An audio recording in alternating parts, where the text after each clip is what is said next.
Estos pasajes que estamos leyendo del libro de Éxodo, siguiendo la serie Cristo en toda la Escritura, siempre adelanto en algunos medios, por internet y a veces por el teléfono, cuáles son los capítulos a leer. Y es bueno que ustedes los puedan leer, o cualquiera que nos visita también lo haya leído antes, que tengamos, podemos decir, el contexto de lo que vamos a hablar. Y se encuentra en el capítulo 11 y 12 de Éxodo. Si bien ya hemos leído una parte, no todo, pero vamos a tratar hoy el tema de la Pascua. Uno dice, la Pascua se debe tratar en otro mes, pero no, nosotros no seguimos el orden por ahí que, bueno, hay veces que sí, cuando toca esa Semana Santa que todos conocen, se habla acerca de la Pascua, pero como estamos siguiendo una serie, nos enfrentamos con un hecho de la Escritura que no podemos seguir a otra historia, sino pasar por la Pascua. Recuerdan que estuvimos viendo de la vida de Moisés, y para los que no nos visitan, quería decirles que la Biblia en el Antiguo Testamento, en la salvación del pueblo de Israel, es una mega parábola, es decir, una parábola gigante que tenemos de la historia de la redención en Cristo Jesús. Entonces, cuando hablamos de Moisés, cuando hablamos de la Pascua y cuando hablamos de otras cosas, vamos a ver que eso tiene un significado mucho más grande que simplemente una historia. Y vuelvo a insistir, a veces el mundo nos ha bombardeado a las personas con películas acerca de la vida de Moisés, y la parte que más le gusta al mundo es la parte espectacular. Le gusta la parte de las plagas. Le gusta la parte donde sufren de todo los egipcios y se pasan por alto cuál es la historia principal. Obviamente no le interesa al mundo más que la espectacularidad. Pero que nosotros cuando vayamos a la Escritura no vayamos buscando espectacularidad, sino vayamos buscando la verdad, y la verdad en su relación con Cristo. Déjenme comenzar con una ilustración de lo que vamos a hablar hoy, la palabra Pascua. Se les adelanto, Pascua quiere decir pasar por alto. Es un sustantivo, pero viene de un verbo en hebreo pasar, que suena así muy parecido, pasar por alto. Hay un juez en Estados Unidos que por alguna razón se filma, o el hijo lo filma, me enteré, y está circulando eso así por internet. Es un juez que se encarga de las multas de tránsito. No sé de qué estado es, no viene al caso, pero lo emotivo que usan estos videos es que se presentan personas que cometieron alguna falta de tránsito, no muy graves, como un mal estacionamiento, no sé, pasar a veces algún cartel o a alta velocidad o un semáforo en rojo. Y estas personas, que a veces se le acumulan todas esas faltas, el juez le dice, usted debe tanto, y la persona se pone a llorar, y la persona empieza a contar un poco de su vida, que perdió un familiar, que está sin empleo, que un montón de cosas. Y acá viene la parte emotiva, ¿no es cierto? Que el juez termina perdonándole la deuda. O sea, el juez pasa por alto, digamos, no es algo que ocurra en gastos, es una multa que iría, en nuestro caso, para el caso de Argentina, iría, digamos, a la municipalidad. Pero el juez considera la situación de la persona, el atenuante de las personas, y pasa por alto sus deudas. ¿Sí? No son muy grandes las deudas, pero la gente llora como si tuviera $1.000.000. No entiendo bien esos videos, pero es así. Quizás algunos problemas financieros de esas personas los lleva a ese estado emocional. Y eso es lo simpático de la historia. Pasar por alto una multa, una deuda, sin pagar. Bueno, este pasar por alto de la Pascua, lo que significa no es como hace este juez. Es algo totalmente diferente. Ninguna persona en el tribunal de Cristo, delante de Dios, se va a poner a llorar, sin duda lo van a hacer. Muchos van a suplicar, diciendo, pero mire, he tenido una mala vida, no se me han dado esta oportunidad, yo no me interesé en las cosas espirituales porque me crié en un lugar así, en una ciudad así, nunca pensé en Cristo porque, bueno, no tuve tiempo, pero usted es bueno, juez, déjeme pasar, y llorando va a entrar al cielo. No, no va a ocurrir eso. Dios es un Dios justo. Lágrimas no salvan, dice un himno antiguo. Hay una sola cosa que salva, y eso es lo que vamos a tratar en esta mañana. que la falta que Dios pasa por alto, o el pecado que Dios pasa por alto, no es que lo pasa por alto como el juez, que es un perdón venial, es decir, me perdono, no cuesta nada, como juez no me cuesta nada. Dios es el juez, pero a él el perdón de pecados de cada persona que va a entrar al cielo le costó la vida de su Hijo Jesucristo. Entonces es muy distinto a esa historia. Quería comenzar con esa ilustración para que vayamos dándonos una idea de la forma en que Dios perdona. Dios pasa por alto, pero no sin pagar las deudas. No hay perdones veniales de parte de Dios. Es decir, perdón que simplemente Dios dice, te perdono porque mi voluntad lo perdona. Él podría hacerlo porque es el dueño del universo, el dueño de todo, pero también es justo. Y si Dios dijo que condenaría el pecado y el pecado se paga con muerte, no puede Dios absolver el pecado sin muerte. ¿Pero qué muerte? Bueno, puede haber dos muertes. La muerte del impío o la muerte de alguien que va a sustituir al impío que pone la fe en esa muerte. Y estamos adelantando ya que se trata de Jesucristo. ¿Sí? Vayamos a la historia. En el capítulo 11, versículo 1, se menciona, ¿no es cierto?, que Jehová dijo a Moisés, una plaga traeré sobre Faraón, sobre Egipto, después de la cual él os dejará ir de aquí y seguramente os echará del trono. No nos da el tiempo para detenernos en cada una de esas plagas anteriores, pero se las nombro. Acá estamos en el capítulo 11 hablando de la plaga final, la última, que es el ángel destructor que mata a los primogénitos, o sea, el primer hijo varón de cada familia de los egipcios. Tenían la oportunidad de salvarse, pero el primer hijo varón de cada familia de cualquier clase social de Egipto, incluso de los animales. ¿Por qué las plagas? Bueno, las plagas era esto. Moisés va con Aarón, su hermano, delante de Faraón y le dice, libera a mi pueblo. Y Faraón no quiere liberarlo. Entonces, para hacerse Dios conocer a los egipcios como Jehová, el Dios, el yo soy, como hemos hablado el domingo pasado, él hace advertencias. No actúa directamente en un juicio. Así contra Egipto, la primera vez. Les da, podemos decir, 9 oportunidades. La última ya es la más terrible. Pero eso también nos muestra en las plagas. Uno dice, bueno, es el castigo de Dios, pero también la misericordia de Dios. En la primera podrían haber reaccionado y no lo hicieron. En la segunda tampoco. Y cada vez se va endureciendo más el corazón de Faraón. Y no lo dejaba ir. Podemos repasar. La primera plaga se encuentra en Éxodo 7, 14 en adelante. No hace falta leerlo. Yo les digo que recordemos que las aguas se convirtieron en sangre. Las aguas del Nilo, ¿sí?, se convirtieron en algo intomable y no era una época donde el río tenía alguna cosa así como de hierro en sus aguas, que también se comenta. No, eso era un milagro de Dios que hizo que las aguas sean intomables.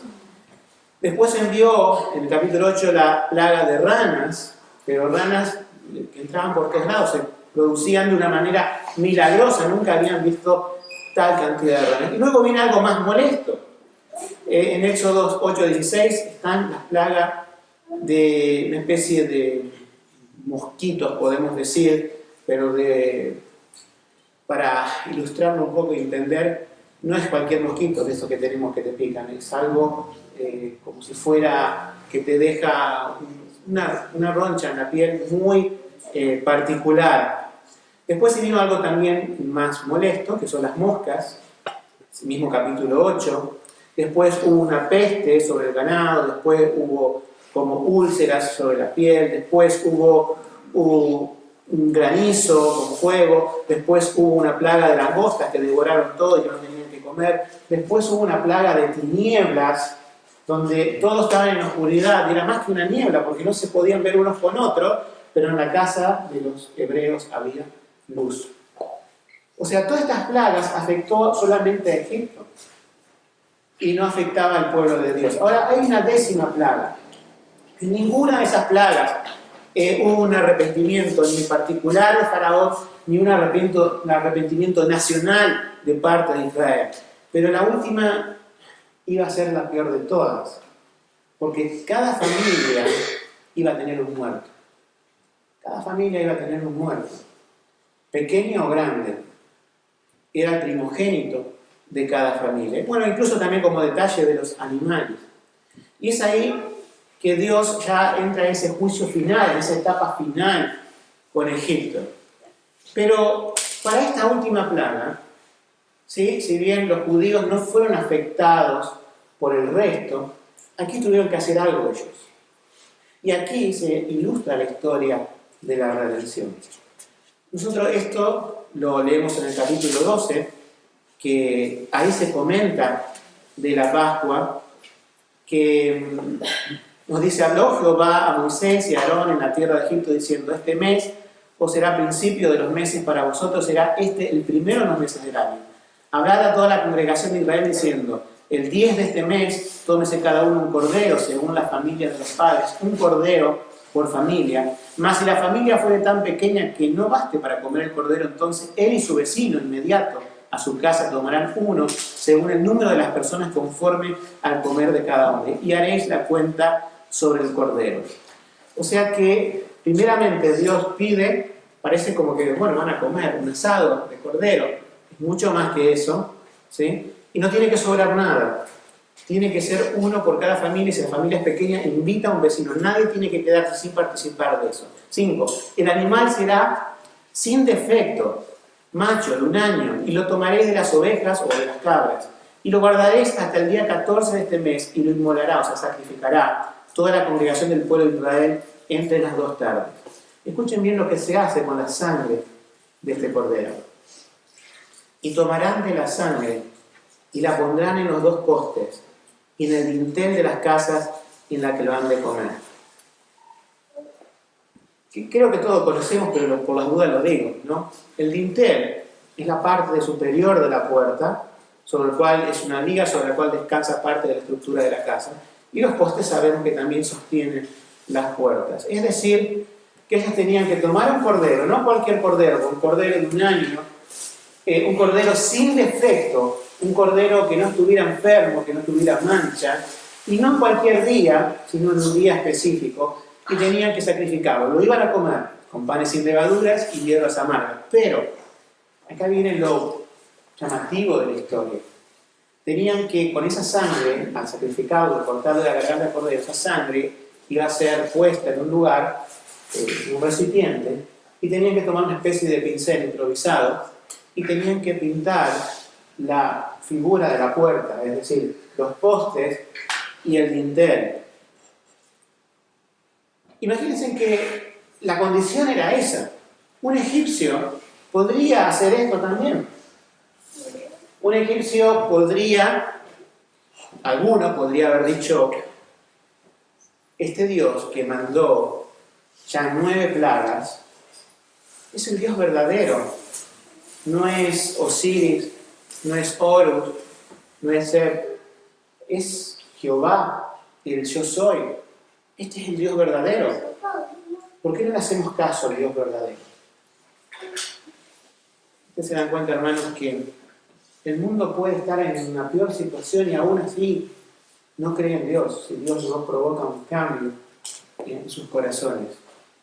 El mundo, por eso también vemos que, y lo hemos comentado, a veces me han preguntado, mismo en la congregación, que uno esperaría que cuando una persona que no conoce a Dios, imaginemos una persona cualquiera del mundo que pasa por una situación difícil, de vida o muerte, por una enfermedad grave, y uno se hace la ilusión diciendo: ahora sí vendrá a Dios. Y nosotros pensamos que cuando las personas pasan ese tipo de cosas, están más propensas para recibir el Evangelio. Para recibir el Evangelio no hay momento. La persona puede pasar un mal momento, puede pasar un buen momento, y cuando Dios le habla al corazón, Dios le habla.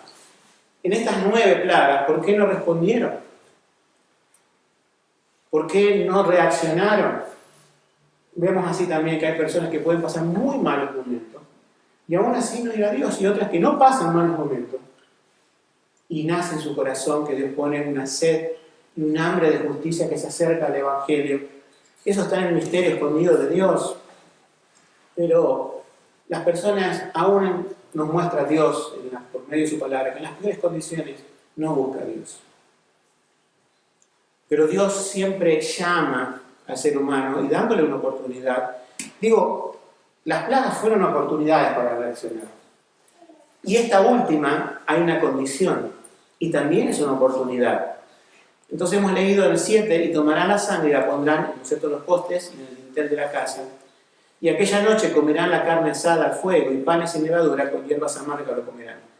Ninguna cosa comeréis de cruda, ni coceréis en agua, sino asada en fuego, su cabeza, sus pies, sus entrañas. Ninguna cosa dejaréis hasta la mañana. Y lo que quedara hasta la mañana lo quemaréis en el fuego. Y si lo comeréis ceñidos vuestros lomos, vuestro calzado en vuestros pies y vuestro bordón en vuestra mano, y lo comeréis apresuradamente en la Pascua de Jehová. Y ahí viene que Dios envía este castigo, ¿no? Y yo pasaré aquella noche por la tierra de Egipto y heriré a todo primogénito en la tierra de Egipto, así de hombres como de las bestias, y ejecutaré mis juicios en todos los dioses. Fíjense que también tiene un propósito de combatir la idolatría. En los dioses de Egipto, dice, yo Jehová. Y la sangre os será por señal en la casa donde vosotros estéis, y veré la sangre, y pasaré de vosotros, y no habrá entre vosotros plaga de mortandad cuando hiera la tierra de Egipto.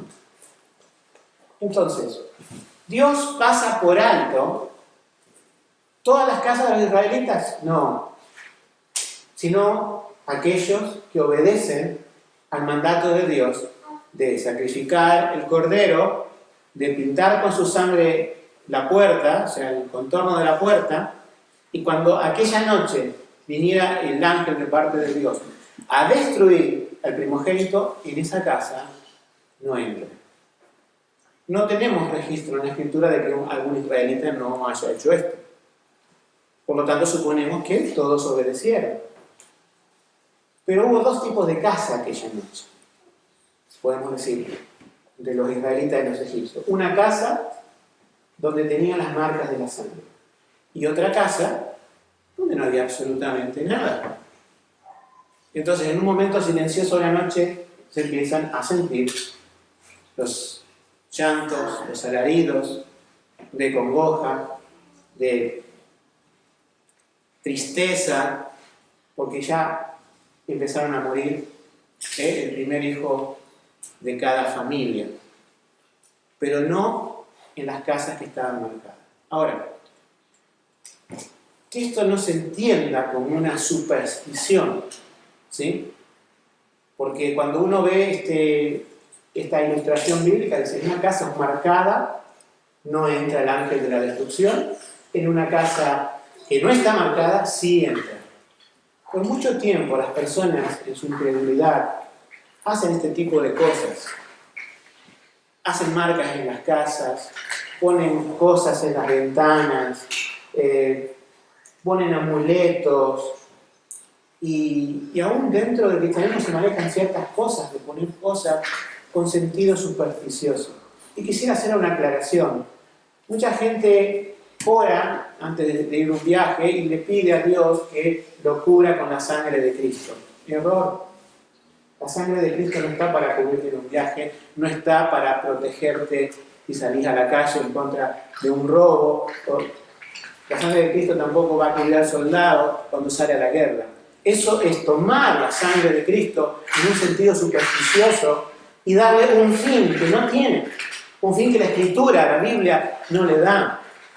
Esta ilustración es una ilustración de lo que tiene que pasar interiormente, después vamos a ver, en la persona.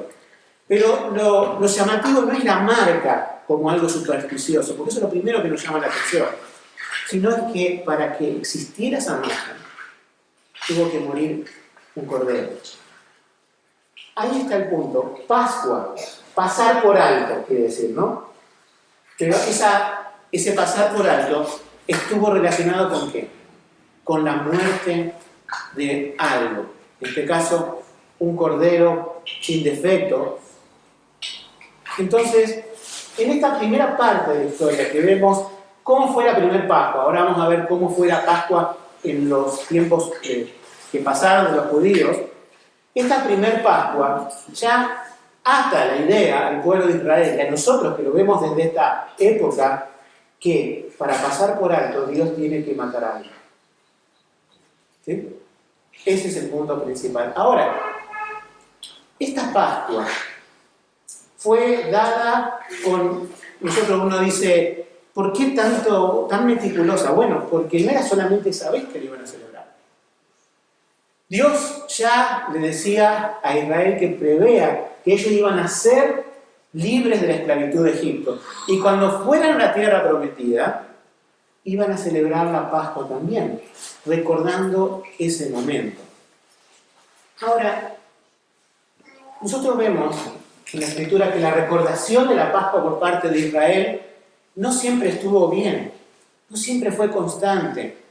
Uno que quizás si no se conoce mucho la Biblia pensaría, bueno, Dios le dio a Israel que celebre la Pascua y desde ahí la celebran hasta nuestros días. No.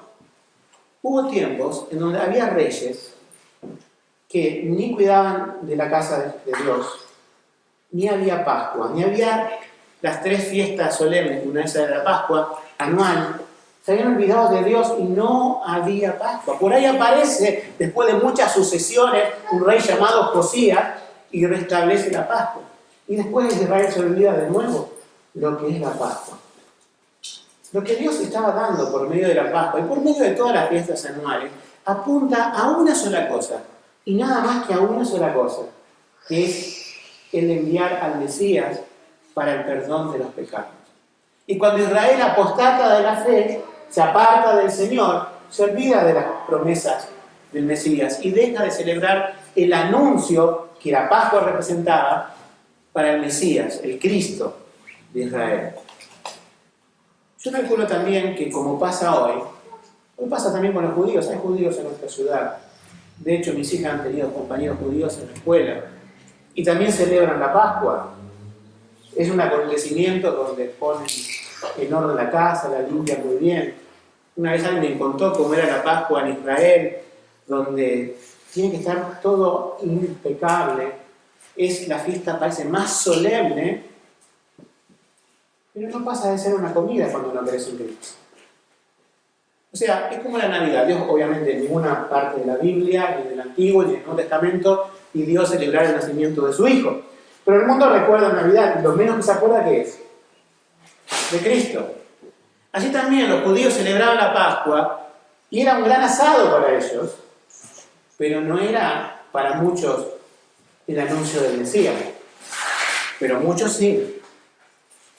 Muchos sí. Porque Israel, si bien mucha parte de ellos dejaron al Señor, Dios siempre guardó un remanente de personas que no consistía, o sea, era lindo comer en familia, sí, no vamos a negar eso, que no le gusta comer en familia, pero el padre sabio de Israel, el padre que era un líder espiritual de su familia, le decía, ¿por qué estamos vestidos, niños, hoy así? ¿Por qué tenemos el bastón como si fuéramos a salir a un lado ahora y no vamos a salir? Vamos a comer y vamos a quedarnos en casa, porque estamos listos como para un viaje. Porque Dios, nuestro pueblo, cuando era esclavo en la tierra de Egipto, pasó esto. Y ahí le contaba la historia de la salvación. Y un padre israelita más espiritual diría, seguramente, hijo o hija, esto es lo que Dios hará con nosotros para salvar al pueblo de sus pecados. Seguramente. Muchos habrán llegado a esa comprensión de que la Pascua no solamente era para recordar lo que pasó, no solamente era una cena familiar, sino que ese cordero representaba algo mayor, representaba la historia central de Israel, que era el envío del Mesías. Ahora, hubo un hombre que Dios envió, el cual unió la Pascua con un entendimiento puntual de Cristo. Y ese hombre fue Juan el Bautista. Juan el Bautista tenía una diferencia de meses de edad con Cristo, pero él tenía la misión de que antes de que apareciera Jesús públicamente, como una figura pública predicando, él iba a preparar su camino.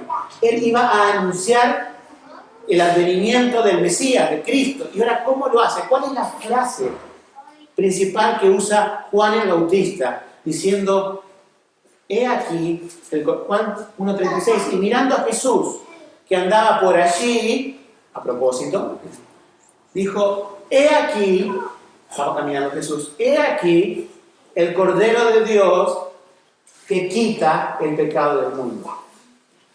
Podría haberlo presentado, he aquí el Salvador, pero lo presenta con una imagen que los judíos pudieran entender de qué se trataba.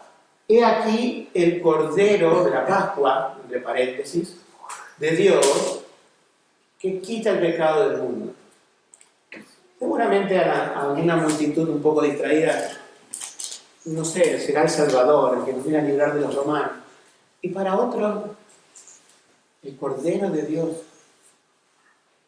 Un momento, yo, pensaría israelita, tomo un cordero cada año, tengo que buscar uno que sea sin defecto, tengo que sacrificarlo, tengo que contar la historia de mi familia, pero es un cordero, y este es el cordero, es una persona, pero que envía a Dios. Si este cordero murió, ese cordero que está paseando ahí por el río Jordán, ¿es el Mesías? Es el Cordero de Dios que también, como este corderito de la Pascua, va a morir. ¿Se acabará la Pascua? Sí. En la última cena, el Señor, en Lucas 22:19, dice, y tomando el pan, habiendo dado gracias, partió y les dijo, diciendo, este es mi cuerpo, que por vosotros es dado, haced esto en memoria de mí. Y asimismo la copa, después que hubo cenado, diciendo, esta copa es el nuevo pacto de mi sangre, que por vosotros es derramada. ¿Saben en qué momento Jesús hizo eso? Obviamente, ¿en qué? En la Pascua. Voy a celebrar, dice, la última Pascua con mis discípulos, la última cena. Lo extraño de esa historia es que la preparación la hizo una persona desconocida, que nos dice la Biblia, pero que una persona se encargó de buscar un cordero, se encargó de cocinar los panes, de traer las hierbas amargas, de que cuando los discípulos subieran a ese aposento, encontraran ya todo preparado, y Jesús en medio de esa Pascua le está diciendo a los discípulos, es la última, y tiene una nueva modalidad. Toma el pan y el vino, ahora toma un símbolo diferente. Ya no hace referencia al cordero, porque Él es el cordero. Él va a ir a la cruz como cordero para derramar su sangre. Entonces Él dice, ahora ustedes me van a recordar. ¿Cómo me van a recordar? Porque me voy. Porque voy al Padre. Y previo a ir al Padre tiene que pasar por la cruz. Entonces, desde ahora me van a recordar, cada vez que tomen este pan y beban esta copa, la muerte del Señor, anuncia, dice Pablo, recordando la historia de Lucas. Fíjense que en el Antiguo Testamento Dios dio una celebración con fecha y sacrificio del animal. Y en el Nuevo Testamento Dios da una celebración sin fecha y sin sacrificio del animal.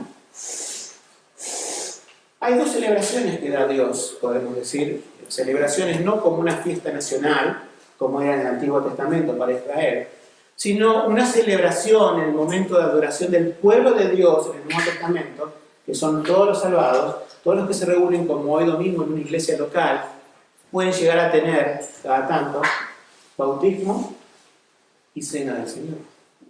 Tanto el bautismo como la cena del Señor apuntan a Jesucristo. El bautismo nos ilustra la muerte y resurrección de Cristo, que también el creyente se identifica con eso. Y la cena del Señor dice hacer esto en memoria de mí, hasta que venga, es decir, anuncia la muerte de Cristo y espera su venida. Y ahí está también en ese recordar el examen del corazón.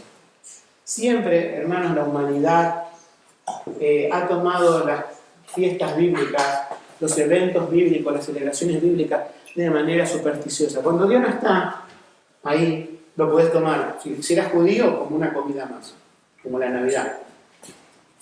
Si, como la Iglesia Católica celebra la misa y no entiende lo que está celebrando, va gente a recibir una hostia, ¿sí?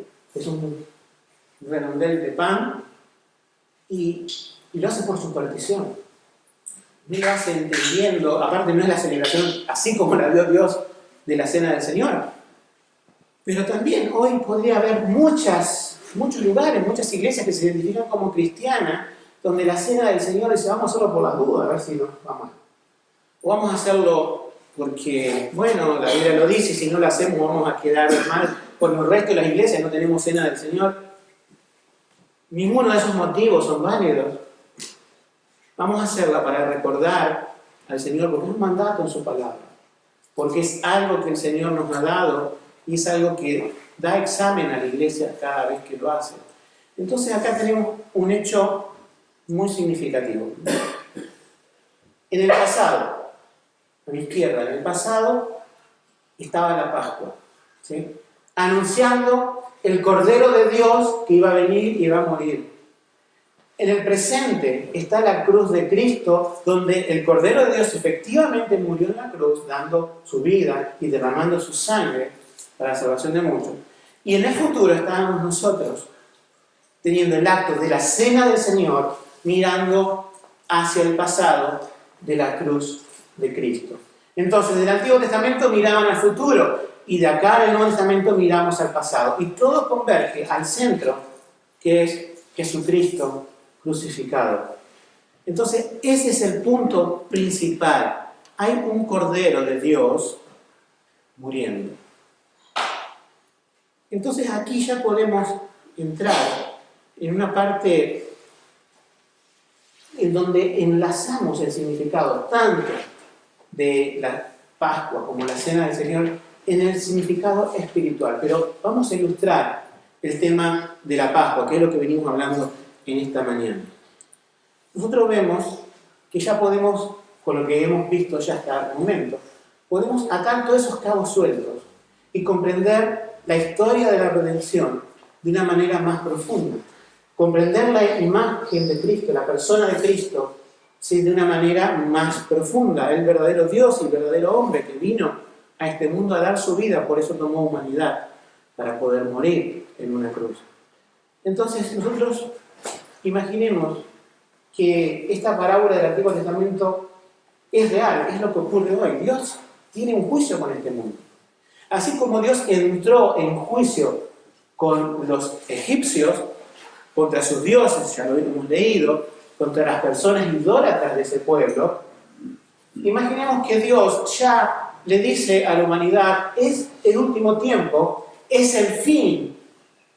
Y al fin de los tiempos, Dios va a juzgar a cada persona y viene la destrucción de este mundo. Para el impío, para aquel que no cree en Dios, se aproxima un tiempo de destrucción. Y acá las personas del mundo que no creen en Dios se imaginan la muerte, e incluso creo que algunos cristianos más informados se imaginan que, bueno, cuando vos te morís, por las personas malas vienen los demonios y se los llevan. ¿No? No viene la parca tampoco. Ay, no sé de dónde habrá salido, de una mitología, calculo yo, que viene la muerte a buscarte, como si fuera personificada, o que vienen los demonios si fuiste una persona mala y te llevan al infierno. No hay ninguno de esos emisarios y mensajeros que se encarguen de ese tipo de cosas. Fíjense en que el ángel que mandó Dios no fue un demonio, un ángel de parte de él. Lo que tiene que entender el hombre, lo que tiene que entender la humanidad, es que Dios entra en juicio con la humanidad.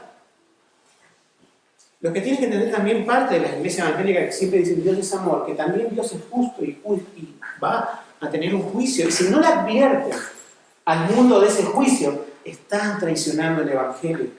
Porque están diciendo simplemente una parte de Dios. Sí, el pasar por alto te lo dicen, pero ¿cómo evitas el pasar por alto? ¿Cómo es capaz de la ira de Dios? ¿Cómo es capaz de su juicio? Al mundo hay que decirle la verdad, al pecador hay que decirle la verdad. Dios te ama después si vos te refugiás en la sangre de Cristo. Si vos pintás el dintel de tu casa. Pero Dios está en juicio con vos, podemos decirle a alguien, por el pecado. No es el juez ese de tránsito que empezás a llorar y te perdona. Dios te puede perdonar únicamente a través de un sacrificio de alguien, y ese sacrificio es de su Hijo Jesucristo. Y Dios únicamente puede perdonar si se inmola el corderito y se pinta. ¿Qué quiere decir? Si se cree en Cristo como Salvador y se reconoce que su sangre es suficiente para que Dios tome la vida de su Hijo en sustitución de nuestra vida. Es decir, no nos va a condenar porque nosotros hemos creído que Cristo pagó el pecado y la condenación, sobre todo, de todos nosotros. Entonces, Dios ilustra por medio de la Pascua, y pónganse a pensar esto, le muestra al pueblo de Israel y muestra también a cada una de las personas que no es cualquier persona la que murió en la cruz. Tenía que ser escogido un cordero sin defecto, sin mancha, no se podía poner lo peor. Cuando Jesús murió en la cruz hubo 2 personas alrededor, esos sí eran pecadores, esos eran corderos con defectos, sin manchas, el cual no podían salvar a la humanidad. Pero el que estaba en el centro, que era Jesucristo, ese fue el Cordero de Dios y fue distinto a cualquier otra persona. Hay que hacer entender cuando uno predica el Evangelio, y lo estamos haciendo en esta mañana, que Dios no pasa por alto los pecados del pecador sin el derramamiento de sangre. El derramamiento de sangre no es de los animales. Les dijo Dios a los judíos para que no malinterpreten la palabra de Dios, diciendo, la sangre de los machos cabríos, la sangre de los becerros, no pueden quitar el pecado. Tendrían que haber reaccionado ellos diciendo, dejemos de tanta liturgia y pensemos realmente qué es lo que Dios nos quiere decir. Pero muchos no han pensado en el tema litúrgico, ¿no? Es decir, sacrificamos animales, hacemos las fiestas anuales, está todo bien, pero eso apuntaba a Cristo. En la época actual, donde ya Cristo vino y murió y resucitó, nosotros tenemos que decir a cada pecador, estás bajo la ira de Dios. El ángel de la muerte va a venir a este mundo, por así decirlo. Va a entrar Dios en juicio con este mundo. Y va a ver si tu casa espiritual está pintada con la sangre de Cristo. Si una persona dice, no me interesa, el día del juicio va a haber llanto, crujir de dientes, como dice la Biblia, quebrantamiento. Va a haber gente yendo al infierno, siendo arrojada por Dios previo al juicio, diciendo, pero Dios no me puedes condenar eternamente. Y también ahí llorando con otros, porque la Biblia dice que allí llora el lloro y el crujir de dientes. Todas aquellas personas que no se interesaron en Dios ni en Cristo, y vino la destrucción, vino el juicio, vino el comparecer delante de la presencia de Dios, su casa no estaba pintada. Los dinteles y los postes de su casa no estaban pintados con la sangre de Cristo, que eso significaría creer en Jesús. Pero el creyente, esto es lo bueno, acá está el amor de Dios y la oportunidad de decir, el creyente cuando cree en Cristo se enfrenta a un juicio muy distinto. Sabe que va a haber un juicio en este mundo, sabe que este mundo la va a pasar mal. Pero tenemos esta tranquilidad, esta paz, esta esperanza de que al creer en Cristo, nosotros hemos primeramente reconocido que Él es el Cordero de Dios. Es como tomar el corderito en la Pascua. Hemos reconocido que ese juicio que Dios hizo en el Edén, diciendo que el que pecare morirá, viene alguien a ocupar el lugar mío, y yo soy creyente, viene a ocupar mi lugar en la cruz y Él muere en lugar mío. Él recibe la ira de Dios en mi lugar. Es allí cuando el creyente, y solamente el creyente puede comprender esto, que el castigo en la cruz no es el castigo de los israelitas, no es el castigo de los romanos, no es el castigo de unos hombres malvados de aquel tiempo. Es Dios castigando a su Hijo. Y cualquiera que se refugie en su Hijo es Dios salvándonos de Dios. O sea, no es Dios salvándonos del infierno simplemente. No es Dios menos salvándonos del diablo. Es Dios salvándonos de su propio juicio. Pero su propio juicio tiene que cumplirse. O se cumple en mí, y voy al infierno, me castiga por mis pecados, o se cumple en Jesucristo, yo pongo mi fe en Él, y Él es el sustituto de mis pecados. Y es ahí cuando espiritualmente tomé ese pincel, esa sangre, y pinté la puerta de mi alma. Entonces Dios me ve siempre pintado con la sangre de Jesucristo. La sangre de Jesucristo aplaca esa ira, ese juicio es desviado, el Cordero murió y yo soy declarado inocente. Todo lo que esté en esa marca son salvos. No lo puede afectar. La muerte no tiene poder sobre ellos. Ni nada de este mundo, ni nada de las tinieblas. Absolutamente nadie puede separar del amor de Cristo a aquel que ha creído en Cristo. Si bien esa sangre que pintaron los dinteles con el viento, el agua y la lluvia se borró, quiero decirte que cuando vos crees en Cristo, verdaderamente ocurre eso en el corazón. Dios pintó, ¿sí?, en tu corazón esa salvación en Cristo. Eso no se borra. Eso no cambia. La sangre de Cristo tiene el poder de ser eterna, no indeleble simplemente. Eterna. Cuando Dios te salva, tenés la seguridad de que celebraste la Pascua interna. Conociste al Salvador, conociste al Mesías. Por eso la Iglesia, al celebrar la Cena del Señor, es un acto de adoración, donde recuerda lo que hizo Jesucristo en la cruz. Entonces, nosotros como creyentes podemos presentarnos delante de Dios seguros con esta marca. Cada uno de los que estamos aquí hoy tiene que examinar su corazón.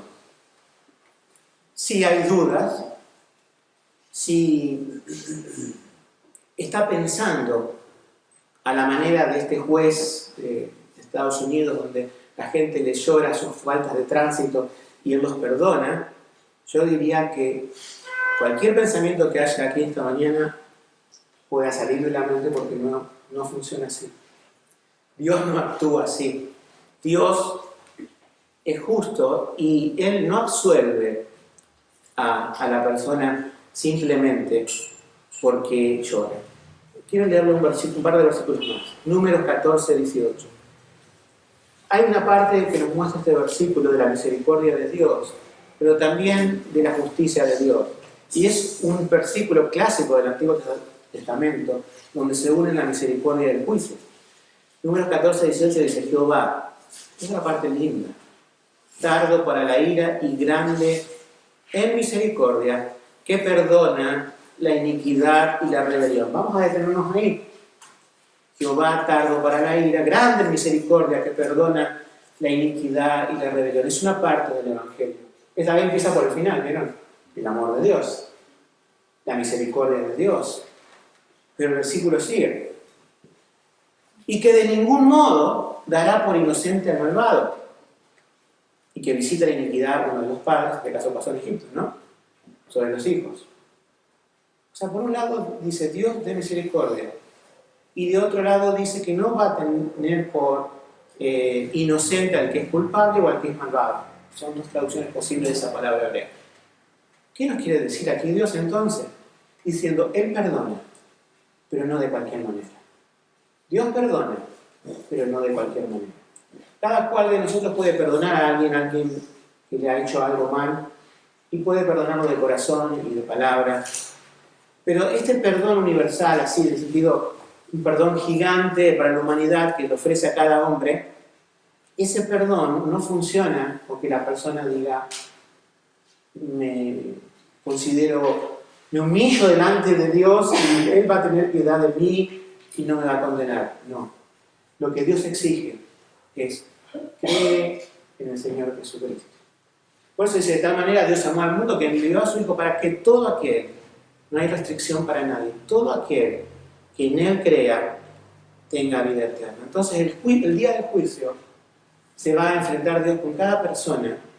Si la persona, entre comillas, celebró la Pascua, es decir, creyó en Cristo, tiene el dintel, los postes marcados con la sangre, no va a ser condenado. Cualquier persona que se presente delante de Dios sin esta marca, indefectiblemente morirá. Hoy proclamamos por medio del Evangelio que Dios no tiene por inocente al que es culpable. Pero también le decimos, en Jesucristo, quien es el Dios de amor, quien es el Dios de misericordia. No pide tus obras, no pides Dios que haga algo para ganarte tu salvación. Solamente Dios pide que creas en la obra que Él ya hizo, en Jesucristo. No sos el Cordero que va a morir. El Cordero ya murió en la cruz y ese es el que paga los pecados. Si crees así, tenés la salvación asegurada, tenés la comunión con Dios asegurada y tenés una eternidad en Dios asegurada. Dios bendiga.